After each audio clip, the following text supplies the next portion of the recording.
Hello dear students, आज हम पढ़ेंगे बीटेक फोर्थ सेम इलेक्ट्रिकल के लिए जो अपना सब्जेक्ट है बायोलॉजी।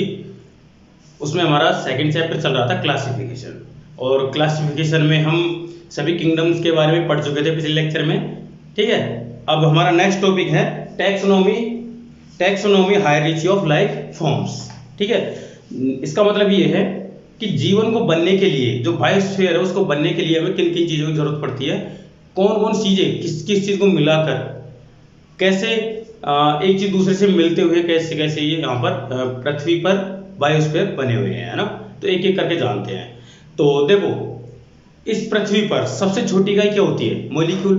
ठीक है, उसके बाद में बहुत सारे मॉलिक्यूल्स, ग्रुप ऑफ मॉलिक्यूल्स, जिनको हम मैक्रो मॉलिक्यूल्स बोलते हैं। मैक्रो मतलब बहुत बड़ी साइज में, है ना। जब बहुत सारे मॉलिक्यूल्स मिलकर एक बड़ा मॉलिक्यूल बनाते हैं, ठीक है, एक तरह से ऐसे समझे, बहुत सारे परमाणु मिलकर अणु बनाते हैं तो उसको बोलते हैं मैक्रो मॉलिक्यूल्स।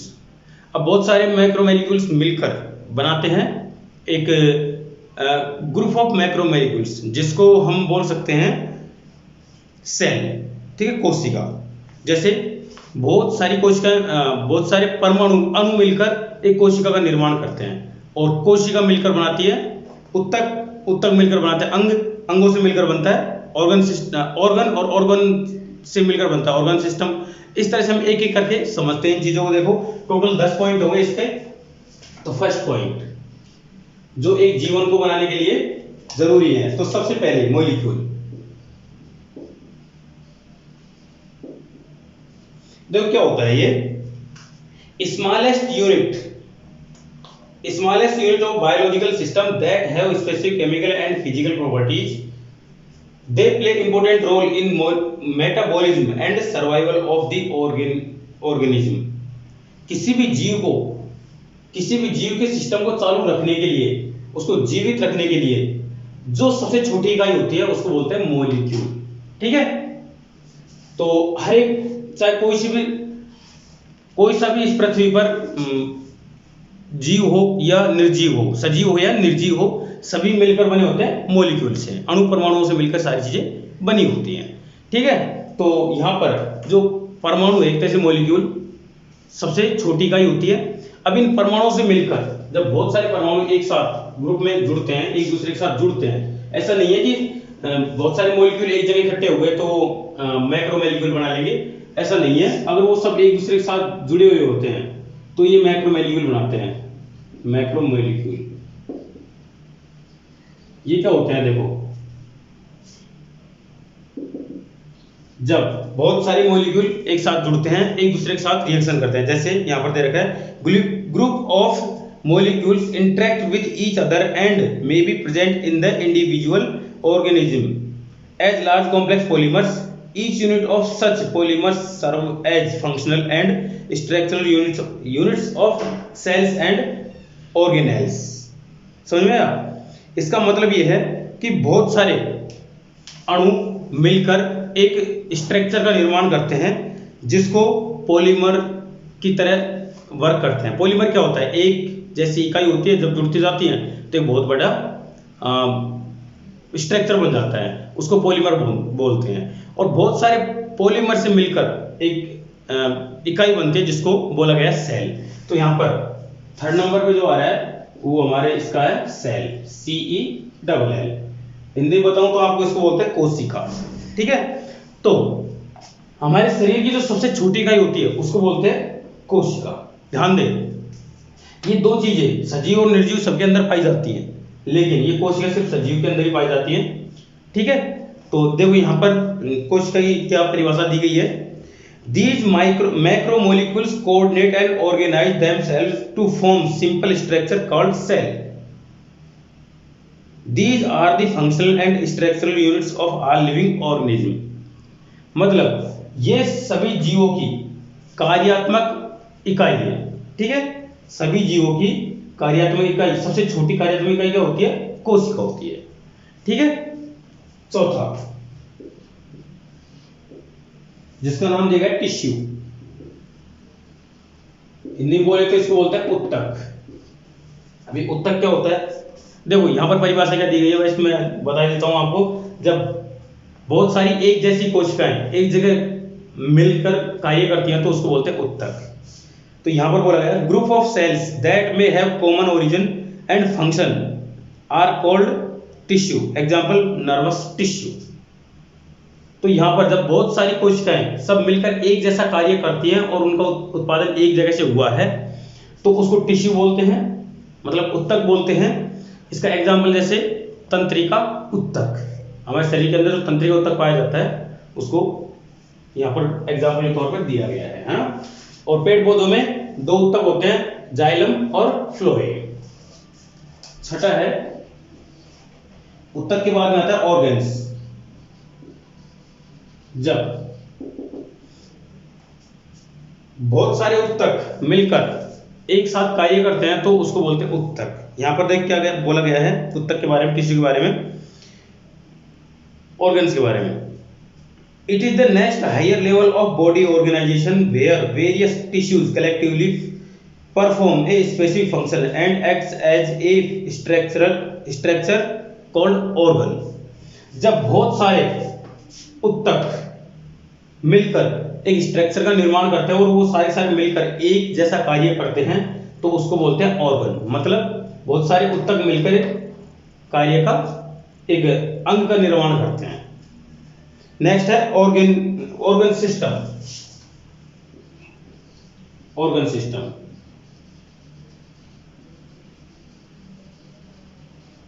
अभी ऑर्गन सिस्टम क्या होता है, हमारे शरीर के अंदर बहुत सारे तंत्र पाए जाते हैं। तो बहुत सारे तंत्र जब मिलकर एक साथ एक दूसरे के साथ कार्य करते हैं तो उसको बोलते हैं ऑर्गन सिस्टम, मतलब अंग तंत्र।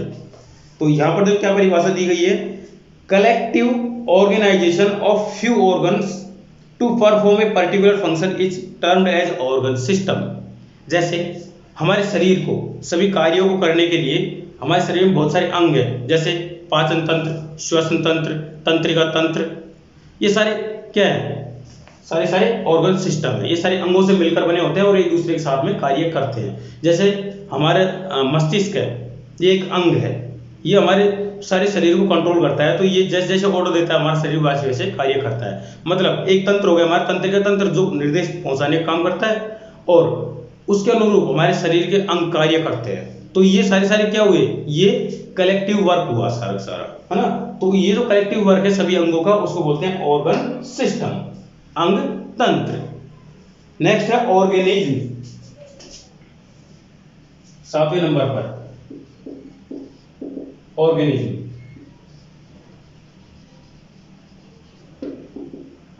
जब बहुत सारे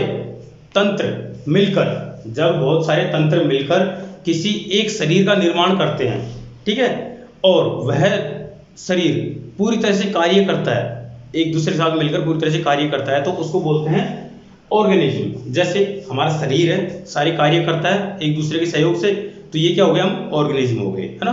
तो लिविंग ऑर्गेनिज्म का मतलब है जीवित शरीर या जीवित प्राणी। तो जीवित प्राणी क्या होता है, जब उसमें बहुत सारे अंग तंत्र कार्य एक साथ करते हो, है ना। देखो यहाँ पर क्या परिभाषा दी गई है, ए सिंगल एंटिटी मतलब है एक जीव और individual has a number of organs and system that work in mutual coordination. मतलब सबके सब एक दूसरे के म्यूचुअल कोऑर्डिनेशन मतलब एक दूसरे के साथ कार्य करते हैं।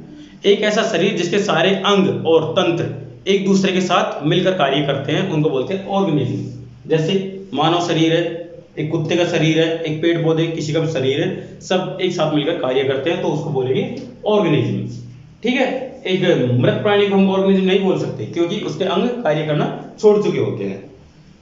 उसके बाद में 8वें नंबर पे आता है पॉपुलेशन।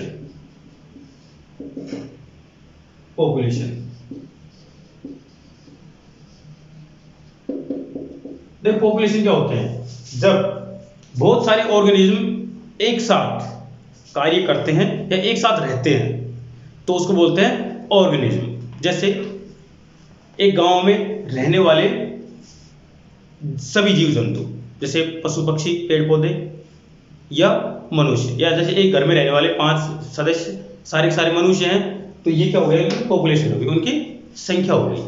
जैसे भारत में 1,38,00,000 जनसंख्या है, तो ये क्या है, इसकी पॉपुलेशन है। मतलब ये 1,38,00,000 क्या है, वो 1 अरब 38 करोड़ क्या है, ये यहाँ पर मनुष्यों की संख्या है, इसलिए ये पॉपुलेशन है। देखो यहाँ पर क्या परिभाषा दी गई है, there are several types of organism that may exist together in a particular area और place, all the organism of a single type that are biologically similar are called species। जो बायोलॉजिकली सिमिलर होते हैं, मतलब उनके DNA RNA same है। And all the individuals of a species in a given area are called population. और एक निश्चित क्षेत्र में रहने वाले एक जैसे जीवों की जो संख्या होती है उसको बोलते हैं पॉपुलेशन। ठीक है, अभी हम पढ़ेंगे इसके बाद 9वें नंबर पर कम्युनिटी। कम्युनिटी COMMUNITY,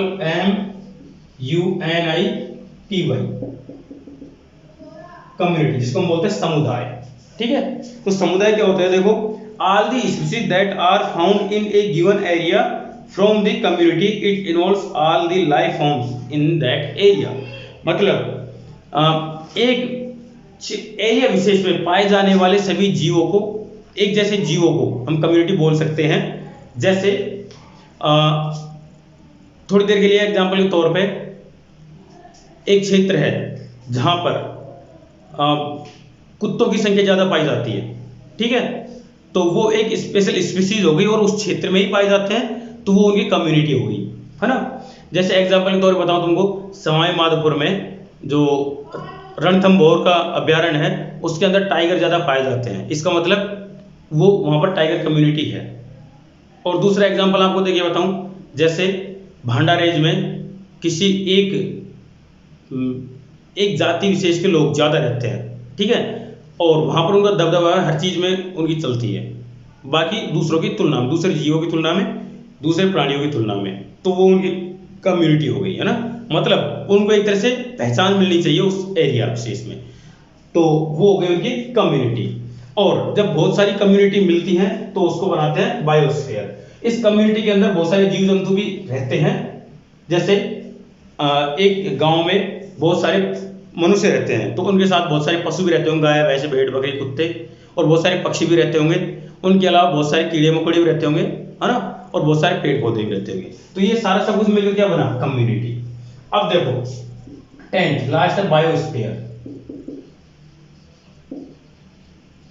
देखो बायोस्फीयर क्या होता है, किसी स्थान विशेष में रहने वाले सभी जीव जंतु और सजीव और निर्जीव जब एक साथ एक दूसरे के साथ में रहकर म्यूचुअल अंडरस्टैंडिंग के साथ में वर्क करते हैं, अपने जीवन यापन को ठीक से चलाते हैं, जीवन ठीक से चलाते हैं, तो उसको बायोस्फीयर बोलते हैं। जैसे एक स्थान विशेष में एक झील है, उसके आसपास बहुत सारे प्राणी रहते हैं, तो वो प्राणी क्या करते हैं, उस झील से पानी पीते हैं, और पेड़ पौधे रहते हैं तो उन पेड़ पौधों की संख्या को बढ़ाते हैं। ठीक है, और पेड़ पौधों की संख्या को कम भी करते हैं, तो पेड़ों को लगाना, उनकी संख्या को कम करना, और मान लो कहीं बारिश हो रही है तो उस बारिश के पानी को बहाकर उस झील में लाना। मतलब ये तंत्र लगा रहता है कि सब एक दूसरे के ऊपर निर्भर है। तो यहाँ पर देखो इकोसिस्टम को, एक मिनट, यहाँ पर इकोसिस्टम दिया गया है, बायोस्फीयर पूरी पृथ्वी को लेकर है ना। तो यहाँ पर हम पहले इकोसिस्टम ले लेते हैं, इकोसिस्टम। ठीक है, जैव तंत्र। तो ये क्या होता है, देखो all the living forms of a particular area and the non living factors of that area collectively form the ecosystems. All the ecosystems are called biosphere collectively. ठीक है, तो देखो एक स्थान विशेष में, क्षेत्रफल विशेष में रहने वाले सभी निर्जीव और सजीवों को मिलाकर एक इकोसिस्टम बनता है, और सारे इकोसिस्टम को मिलाकर बायोस्फीयर बनता है। बायोस्फीयर को हम, जैसे पृथ्वी एक बायोस्फीयर है, इसमें रहने वाले सभी पेड़ पौधे जीव जंतु, निर्जीव चीज जैसे जल अग्नि और पहाड़, सब कुछ मिलाकर, पशु पक्षी, सब कुछ मिलाकर बनता है इकोसिस्टम, और बहुत सारे इकोसिस्टम मिलाकर बनाता है बायोस्फीयर। ठीक है, तो ये एक तरह से हमारा कैसे क्लासिफिकेशन हुआ, ये हमारा टैक्सोनॉमी क्लासिफिकेशन हुआ इस बायोस्फीयर के अंदर, कैसे कैसे जीव जंतु एक दूसरे के साथ में जुड़े हुए हैं। ठीक है, नेक्स्ट देखिए बायोलॉजिकल ऑर्गेनिज्म। यहाँ पर जो भी बायोलॉजिकल ऑर्गेनिज्म मतलब है कि एक जीव है, उसका वर्गीकरण कैसे किया जाता है। तो यहाँ पर देखो, यहाँ पर बगल में आपको चित्र दिखाई दे रहा होगा, जो बुक में है वो मैं आपको यहाँ पर दिखा रहा हूँ। देखो सबसे पहले किंगडम होता है। किंगडम एक मतलब एक ग्रुप होता है जिसमें एक जैसे जीव पाए जाते हैं, ठीक है। उस किंगडम में बहुत सारे फाइलम होते हैं, है ना। एक तरह से किंगडम को बोलते हैं जगत, जंतु जगत, पादप जगत, है ना। तो उस तरह से उस किंगडम को फाइलम में जैसे उप जगत बोल सकते हैं उसको, उसमें तोड़ा गया है और फिर उप जगत में से बहुत सारे वर्ग निकाले गए हैं, ठीक है। इसका एग्जांपल बताऊंगा। उसके बाद में ऑर्डर, फिर फैमिली, फिर जीनस और फिर स्पीशीज। जैसे एग्जांपल के तौर पे एक किंगडम है, ठीक है। किंगडम मतलब मैं ले लेता हूं पादप, प्लांट, ये किंगडम हो गया, ठीक है। अब इसके अंदर बहुत सारे फाइलम होते हैं। अब ये कैसे कैसे हैं, जैसे एग्जांपल के तौर पे बताऊं, एक जो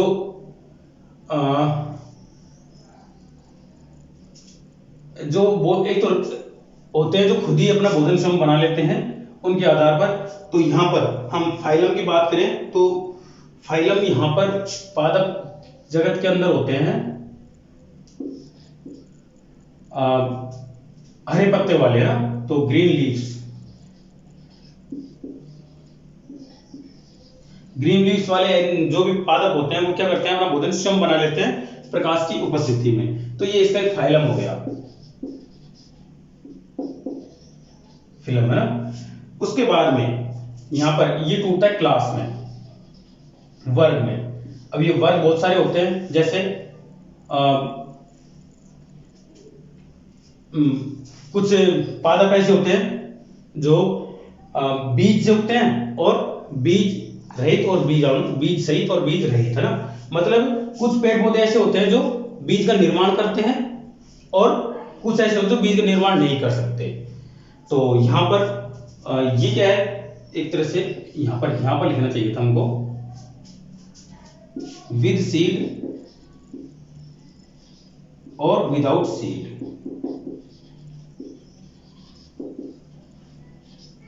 ठीक है। तो ये इसकी क्लास हो गई, ठीक है। उसके बाद में अगर ये बीज वाले हैं तो यहां पर ये दो तरह के हो सकते हैं। एक तो जो बीज है वो खुला हो और एक किसी फल के अंदर पैक हो, है ना। तो जिसको हम बोल सकते हैं आवृत बीजी और अनावृत बीजी। तो ये इसकी क्या हो गई, फैमिली होगी, ठीक है। तो यहां पर देखा जाए तो फ्रूट, सीड अंडर फ्रूट,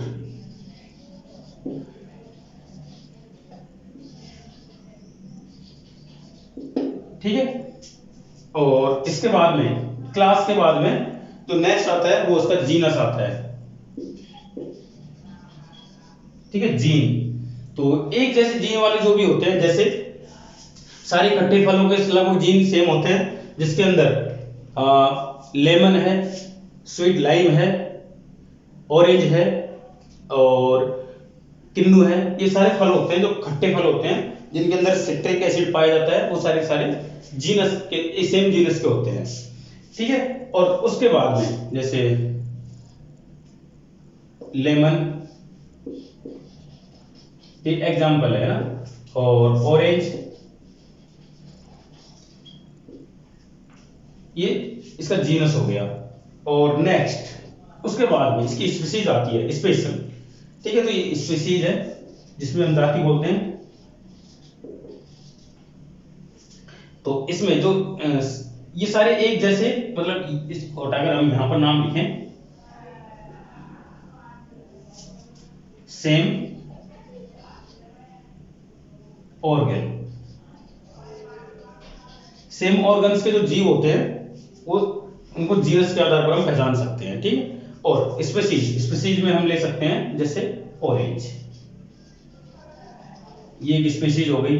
उसके अलावा लेमन, ये इसकी दूसरी स्पीशीज हो गई। तो यहां पर जब स्पेशल नाम दे देते हैं तो स्पीशीज होती है एक जैसे, किसी भी चीज के आधार पर अगर उनको हम एक ग्रुप में रखते हैं तो उसका जीनस हो जाता है ना। जैसे एक दूसरा एग्जांपल और देखिए बताऊं, बहुत अच्छा एग्जांपल है, मनुष्य, बंदर, गोरिल्ला, ये अलग अलग स्पीशीज है ना। उसके बाद में अगर हम सेम जीन की बात करें, अगर इनके जीन बहुत बड़ी मात्रा में एक दूसरे के साथ मिलते हैं। तो ये सेम जीन्स के हो गए। इसका मतलब है कि जो होमोसेपियंस है ये इसकी स्पीशीज हो गई। उसके बाद में जो जीन्स हैं उसके अंदर मनुष्य, बंदर, गोरिल्ला, ये सारे एक जैसे जीव हैं, तो ये इनका क्या हो गया, जीनस हो गया। उसके बाद में फैमिली, ये सारे के सारे किसके अंदर आते हैं, मैमेलिया फैमिली के अंदर आते हैं।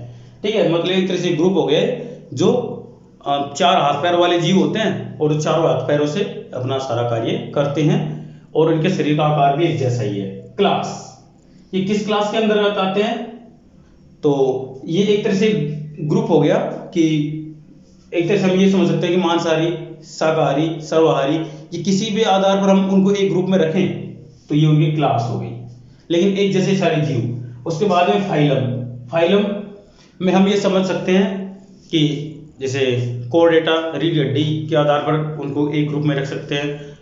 जैसे रीढ़ हड्डी के आधार पर रखें तो रीढ़ हड्डी जिन जीवों के अंदर पाई जाती है, जैसे सारे पक्षियों के अंदर, सारे पशुओं के अंदर, है ना, रीढ़ हड्डी पाई जाती है, तो उनको हम क्या रख देते हैं, एक ही फाइलम में रख देते हैं। जैसे एग्जाम्पल के तौर पे सांप है, इसके अंदर कोई रीढ़ हड्डी नहीं पाई जाती, इसलिए इसको हम अलग ग्रुप में रखते हैं, इसका जो फाइलम है वो अलग है। ठीक है, और नेक्स्ट है प्लांट, जैसे किंगडम, सारे सारे जीवों को एक किंगडम के अंदर रखा गया है जो किसी न किसी तरीके से एक दूसरे के साथ जुड़े हुए दिखते हैं। जैसे सारे जीव जंतु क्या करते हैं, ये एक जगह से दूसरी जगह गति कर सकते हैं, सारे जानवर एक जगह से दूसरी जगह गति कर सकते हैं, तो उसके आधार पर उनको जंतु जगत में रखा गया है ना। और सारे सारे पेड़ पौधे एक जगह पर जमीन पर स्थिर रहते हैं, वो एक जगह से दूसरी जगह गति नहीं कर सकते, इसलिए उनको प्लांट किंगडम में रखा गया है, मतलब इनको पादप जगत के अंदर रखा गया है। तो ये समानता और असमानता के आधार पर इन ग्रुपों में इसको बांटा गया है ना। तो अब हमारा नेक्स्ट टॉपिक है a common thread that weaves hierarchy of life forms. तो सभी जीव जंतुओं के लिए कुछ नुकसान है उनको इस तरह ग्रुप में रखने से, और कुछ फायदे भी है। तो फायदे क्या है और नुकसान क्या है, तो सबसे पहले हम थ्रेड पढ़ लेते हैं। तो देखो यहाँ पर जो जीवन है वो सभी का लगभग एक जैसा भी है और बहुत सब कुछ अलग अलग भी है। इन दोनों हम कैसे कह सकते हैं, सारे जीव जंतु क्या करते हैं, सांस लेते हैं, सबको सांस लेने में ऑक्सीजन चाहिए, और जब वो सांस छोड़ते हैं तो कार्बन डाइऑक्साइड चाहिए। सभी को भोजन के रूप में कार्बनिक पदार्थ चाहिए, है ना, और वो कार्बनिक पदार्थ अंदर जाकर उसके अंदर पाचन होता है उनका, और वो सिंपल अणुओं में टूटते हैं और वहां फिर वो जाकर फंस जाते हैं और ऊर्जा देकर वो वापस बाहर निकलते हैं, और उस ऊर्जा को पेड़ पौधे जीव जंतु अपने शरीर का विकास या निर्माण करने में काम में लेते हैं।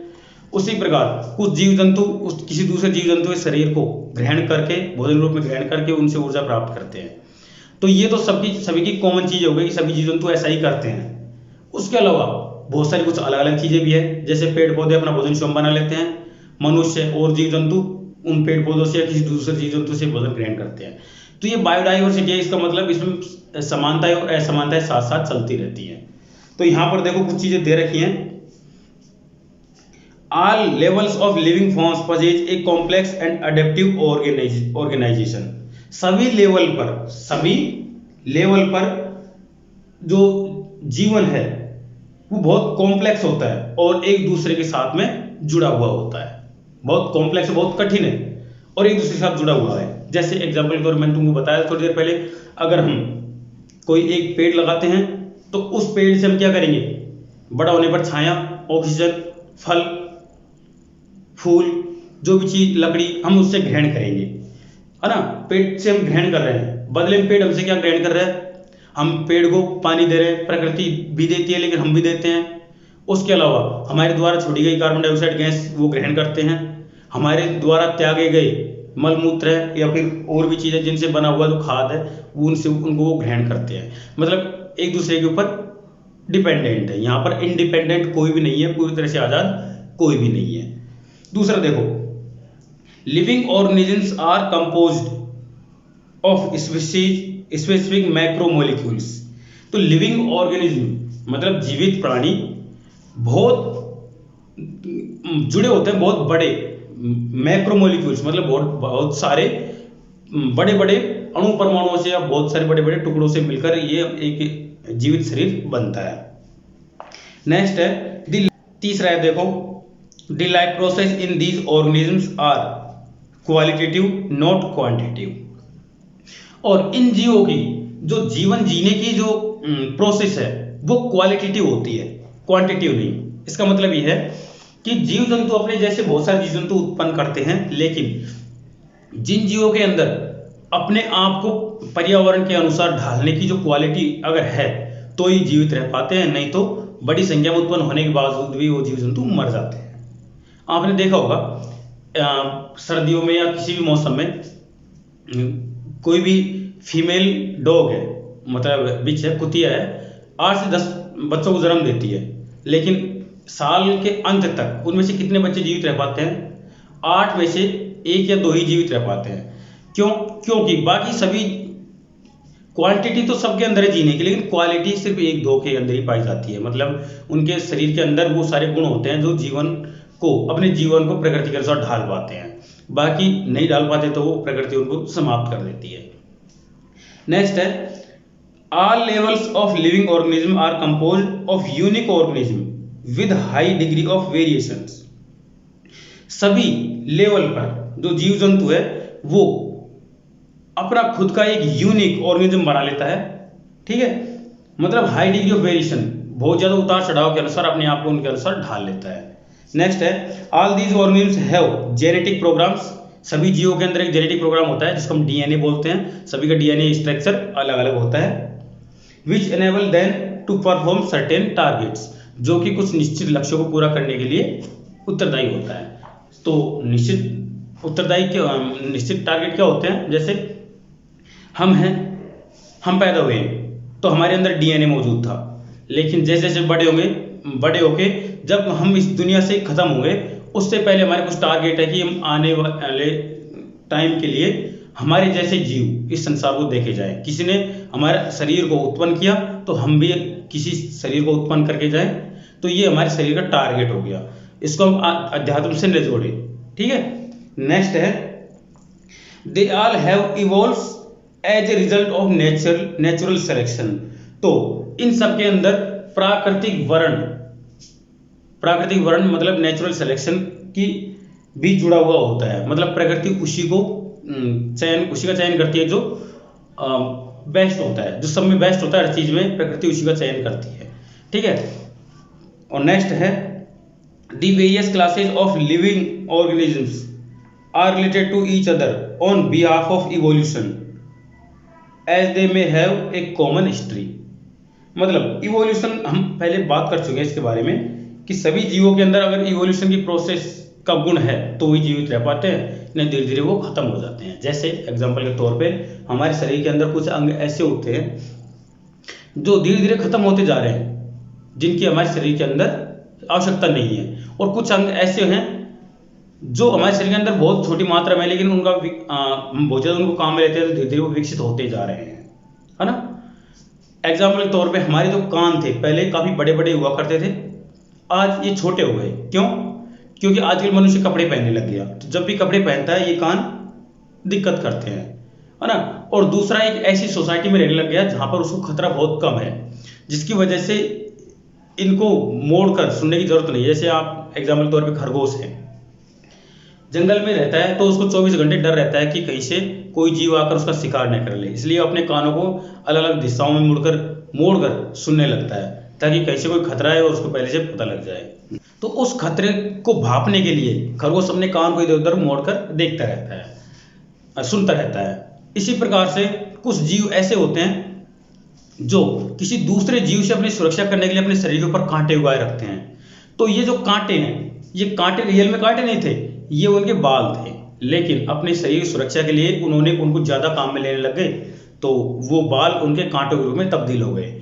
और बाल हमारे शरीर में भी थे, लेकिन हम कपड़े पहनते हैं तो कपड़े पहनने की वजह से बार बार हमारे कपड़े उनके संपर्क में आते हैं, घिसते रहते हैं, तो वो बाल धीरे धीरे हमारे शरीर से खत्म होने लग गए। और बाल हमारे सिर्फ सिर में ही नहीं, बाकी सभी पूरे अंगों में थे, लेकिन बाकी शरीर के जो बाल है उनका विकास इसलिए नहीं हो पाया क्योंकि उनकी हमें जरूरत नहीं थी। और बाल जो हमारे सिर में हैं उनकी जरूरत हमें ज्यादा थी, इसलिए वो धीरे धीरे अभी भी पहले की तरह उससे ज्यादा विकसित हैं। इसके अलावा हमारे शरीर के अंदर आपने देखा होगा, देखा तो नहीं होगा, सुना होगा, क्योंकि बहुत सारी चीज़ हमने देखी नहीं है।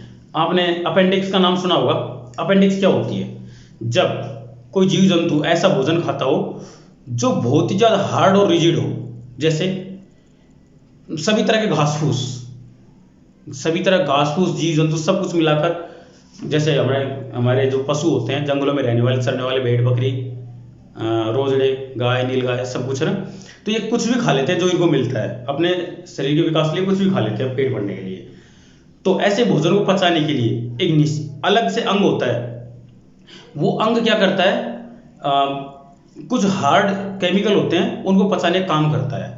और हमारा शरीर में भी पहले ये मौजूद था, क्योंकि मनुष्य भी कुछ भी खा ले था जानवरों की तरह, लेकिन आजकल क्या है, मनुष्य को अच्छी चीजें मिलने लगी खाने के लिए, तो उसका काम रहा नहीं, तो धीरे धीरे वो निष्क्रिय होते होते हमारे शरीर के अंदर एक अवशेषी अंग के रूप में मौजूद है, और बाकी जीवों में वो अच्छी तरह से अभी भी कार्य कर रही है। तो किसी मनुष्य के अंदर अगर वो कार्य अब कार्य करने लग जाए, जब हजारों पीढ़ियों के बाद में कार्य करने लग जाए, तो वो तकलीफ देने लगती है। ठीक है, तो इसे बोलते हैं एडेप्टिव ऑर्गेनिज्म। ठीक है, अब मिलते हैं अगले लेक्चर में। Thank you.